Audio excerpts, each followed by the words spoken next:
Welcome to यामिनीज पाठशाला। आप सभी का यामिनी की पाठशाला में स्वागत है। आज हम डिस्कस करेंगे विरेचन के सम्यक, हीन और अतियोग के लक्षणों के बारे में और साथ ही विरेचनों के भेद के बारे में आज हम डिस्कस करेंगे कि किस प्रकार से अलग अलग आचार्यों ने विरेचन के भेद बताए हैं। तो शुरू करते हैं आज की क्लास विरेचन के भेद एवं सम्यक, हीन और अतियोग के लक्षण। अगर हम विरेचन की भेद की बात करें तो आचार्य चरक ने विरेचन के 3 भेद बताए हैं: मृदु विरेचन, सूक्ष्म विरेचन और तीक्ष्ण विरेचन।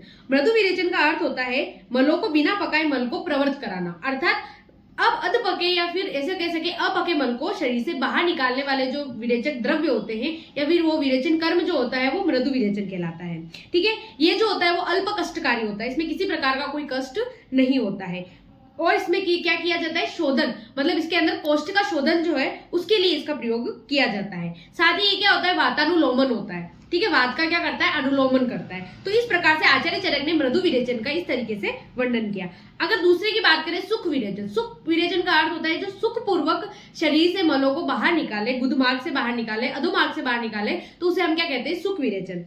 पक्व तथा अपक्व मलों को पतला करके सुख पूर्वक जब शरीर से बाहर निकालते हैं तो उसे हम क्या कहते हैं, सुख विरेचन कहते हैं। फिर थर्ड आता है तीक्ष्ण विरेचन। तीक्ष्ण का अर्थ हो गया कि तीव्रता से या फिर तेजी से, अर्थात कोष्ठ में उपस्थित जो घाटेदार मल होता है, अर्थात जो सॉलिड जो होता है, सॉलिड मल जो होता है उसको क्या करते हैं, उसको तोड़कर मरोड़कर अच्छी तरीके से जो है शरीर से बाहर निकालने वाला जो होता है वो क्या कहलाता है, तीक्ष्ण विरेचन कहलाता है। तो इस प्रकार से आचार्य चरक ने 3 विरेचन के भेद बताए: मृदु विरेचन, सूक्ष्म विरेचन और तीक्ष्ण विरेचन। फिर आता है शारंगधर के आधार पर। तो शारंगधर ने विरेचन के 3-4 भेद बताए हैं। कौन कौन से?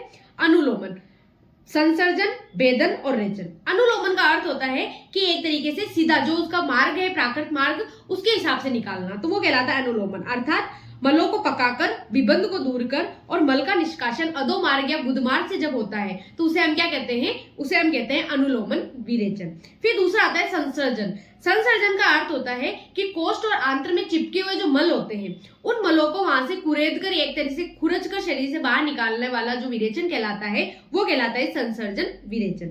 फिर आता है भेदन। भेदन का अर्थ क्या होता है, चुभोना या फिर एक तरीके से वहां से अलग करना। तो इसमें भी वही है कि गांठदार मलों को, अर्थात जो अर्धपक या बद्ध या अबद्ध मल है उसे क्या करते हैं, तोड़ मड़ोड़ कर शरीर से बाहर निकालने वाला जो विरेचन होता है उसे हम भेदन विरेचन कहते हैं। फिर उसी प्रकार आता है रेचन विरेचन। रेचन क्या होता है, अर्थात पक्व एवं अपक्व मल को पतला करके सुखपूर्वक शरीर से बाहर निकालते एक तरह से रेचन क्रिया कराते हैं, उसे हम क्या कहते हैं, उसे हम कहते हैं रेचन विरेचन। तो इस प्रकार से आचार्य शारंगधर ने 4 प्रकार की विरेचनों का जो भेद बताए हैं। फिर आता है गुणों के आधार पर कि विरेचन द्रव्य में जो गुण होते हैं उनके आधार पर विरेचन 2 प्रकार के होते हैं। एक तो होता है स्निग्ध विरेचन, एक होता है रुक्ष विरेचन। स्निग्ध विरेचन क्या होगा, जिससे स्निग्ध द्रव्यों का प्रयोग करके या फिर स्निग्ध विरेचक द्रव्यों का प्रयोग करके जो विरेचन कराया जाता है वो तो क्या कहलाता है, स्निग्ध विरेचन कहलाता है। अर्थात रुक्ष विरेचन यानी इसमें रुक्ष द्रव्यों का, रुक्ष विरेचक द्रव्यों का जिसमें प्रयोग करा के फिर विरेचन कराया जाता है उसे हम क्या कहते हैं, उसे हम कहते हैं रुक्ष विरेचन। ये तो हो गए विरेचन के भेदों की बात। अब आते हैं हम विरेचन के सम्यक, हीन और अतियोग के लक्षण, कि विरेचन का योग किस प्रकार से हुआ है या फिर विरेचन किस तरीके से हुआ है, उसके क्या क्या लक्षण उत्पन्न होते हैं। सबसे पहले पढ़ते हैं हम सम्यक योग के बारे में। अर्थात जब किसी व्यक्ति में सम्यक विरेचन होगा तो उसमें निम्न लक्षण जो है वो उत्पन्न होते हैं। क्या क्या लक्षण उत्पन्न होते हैं? सबसे पहले तो स्त्रोतों की क्या हो जाती है, शुद्धि हो जाती है। सारे जो भी स्त्रोत से संपूर्ण शरीर के संपूर्ण स्त्रोतों से उनकी क्या हो जाएगी, शुद्धि हो जाएगी। ज्ञानेंद्रियों एवं कर्मेंद्रियों का कार्य में क्या होगा, अपना कार्य जो है वो करने लगेगी। उसकी जो भी शरीर की ज्ञानेंद्रिया है, कर्मेंद्रिया है, वो अपना अपना कार्य जो है वो सही ढंग से करने लगेगी। इसके अलावा आपके शरीर में क्या आ जाएगी, लघुता आ जाएगी। अग्नि प्रदीप्त होना, आपकी क्या होने लग जाएगी, अग्नि प्रदीप्त होने लग जाएगी। फिर क्या होगा, रोगों का प्रशमन, यानी कि रोग जो है वो क्या हो जाएंगे, शांत हो जाएंगे। रोग जो है वो संपूर्ण तरीके से शरीर से बाहर निकल जाएंगे। इसके अलावा अगर आप किसी का सम्यक विरेचन होता है तो विरेचन द्रव्यों में सबसे पहले मल, फिर पित्त, फिर कफ और फिर वात, इस तरीके से पूरे संपूर्ण जो है आमाशय की और संपूर्ण शरीर का शोधन हो जाता है। तो सम्यक योग में इस प्रकार के लक्षण जो है वो उत्पन्न होते हैं। अब हम बात करते हैं हीन योग के लक्षण, यानी कि जब विरेचन का हीन योग होगा या फिर विरेचन अत्यंत कम होगा तो उस समय कौन कौन से लक्षण उत्पन्न होंगे। तो सबसे पहले तो अपन को ध्यान रखना है कि त्रिदोष प्रकोपित हो जाएंगे। अगर विरेचन का हीन योग हुआ है तो क्या हो जाएंगे, त्रिदोष उत्पन्न हो जाएंगे। वात की प्रतिलोम गति, यानी कि वात क्या होगी, एक तो उसका प्राकृत मार्ग है लेकिन वो क्या करेगी, उल्टी दिशा में चलने लग जाएगी, उसकी प्रतिलोम गति हो जाएगी। मल मूत्र अर्थात आपका जो मल है, मूत्र है, वो क्या होगा, उसको निकलने में परेशानी होगी, उसका संग हो जाएगा, वो रुक जाएगा। दाह, हृदय एवं कुक्षि में भारीपन सा महसूस होगा, आपके शरीर में दाह की उत्पत्ति हो सकती है और आपकी कुक्षि में भारीपन सा महसूस हो सकता है। तो इस तरीके के लक्षण होंगे। इसके अलावा कफ एवं पित्त उत्क्लेश, अर्थात आपको क्या लगेगा, वोमिटिंग जैसा फील होगा और कफ का क्या होगा, उत्क्लेश होगा।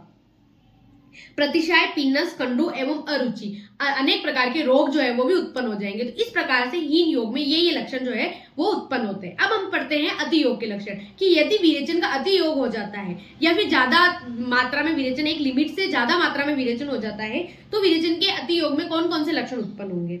तो इसमें क्या हो जाता है कि कफ, रक्त और पित्त का क्षय होने लग जाता है। किसका? कफ का, रक्त का और पित्त का, तीनों का क्या होने लग जाता है, क्षय होने लग जाता है। और वात जो होती है वो क्या हो जाती है, वृद्धि हो जाती है। और वात के बढ़ने के कारण क्या होती है, आपके क्षय रोगी उत्पन्न होते हैं, जिसमें आपका शरीर क्या होने लग जाता है, क्षय उत्पन्न, उसमें क्षयता उत्पन्न होने लग जाती है और क्षय रोग उत्पन्न हो जाते हैं। जैसे स्पर्श ज्ञान का अभाव होना, आपको जो फील होगा, जो आपको टच फील है वो आपको फील नहीं होगा। अंग मर्द, यानी आपके अंगों में क्या होगी, जकड़ाहट होगी। क्लम यानी कि आपको तनाव जैसे रह सकता है, आपको मानसिक थकावट हो सकती है। निद्रा का नाश, अर्थात आपको नींद आने में कमी हो सकती है। बल की हानि हो सकती है, आपके शरीर का जो बल है वो खत्म हो सकता है। तमो प्रवेश, यानी आपके आंखों के सामने क्या होगा, अंधेरा सा आपको लग सकता है। उन्माद, शूल, हिक्का और मूर्छा और भ्रम यानी चक्कर आना। तो इस तरीके से अगर अति योग हो जाएगा, आपको अति मात्रा में विरेचन हो जाएगा या विरेचन जो है उसका अति लिमिट से ज्यादा उसका प्रयोग किया जाएगा, तो इस प्रकार के जो है वो लक्षण उत्पन्न होंगे। इसी के साथ इस वीडियो को यही खत्म करते हैं। मिलते हैं नई वीडियो के साथ, नई टॉपिक के साथ। आप मेरे चैनल पर नए हैं तो मेरे चैनल को सब्सक्राइब कीजिएगा। Thank you so much for watching. धन्यवाद।